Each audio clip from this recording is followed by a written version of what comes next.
તો કહેવાનો મુખ્ય ઉદ્દેશ્ય એ છે કે ગમે ત્યાં જાઓ, હું તો સ્પષ્ટ ભાષામાં કહું છું કે પોતાની કુળદેવી, પોતાના આરાધ્ય દેવને જો કદાચ મૂકીને તમે બીજે પગે લાગવા જશો ને કે આ અમને સુખી થઈ કરી દે, તો ક્યારેય નહીં થાવ ભાઈ. આ એક લખીને રાખજો. પણ ઘણા કહે છે ને જોરાવા જ્યાં કે ભાઈ તમારા માતાજી જ મઠમાં નથી, તમારા કુળદેવી આમ છે ને ફલાણું છે ને, તમે ખોટા પૂજા ને તમારા હાચા આ છે, આવું કહેશે કે ન કહેતા?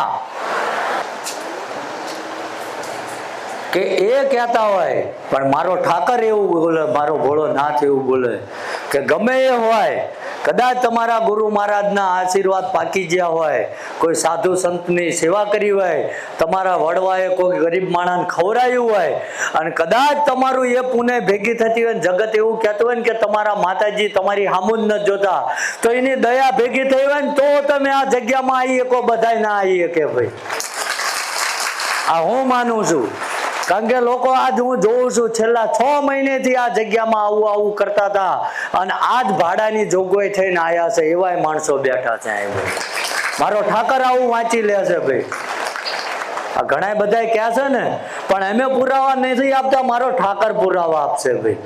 જો મેં આ બેઠા ને એને ખવડાયા વગર કોઈ દી ખાધું નહીં હોય, અહીં આવવા વાળાનો કોઈ દી આઠાનો અનિતિનો મેં લેવાની વૃત્તિ નહીં રાખી હોય, અને તન મન ધનથી કદાચ આમની વાહે જેટલું ઘસાવ્યું એટલું ઘસાણો હોય છું, અને પછી મને સમય મળ્યો હોય છે 5 માળા આની કરીએ છે, તો આ હુરદ નારાયણની સાક્ષીએ એવું બોલું છું કે મારી જોડીમાં જે કંઈ તપ ભેગું થયું હોય એ મારો ઠાકર ખાલી કરીને તમને આપી દે, મારે કશું જોતું નહીં.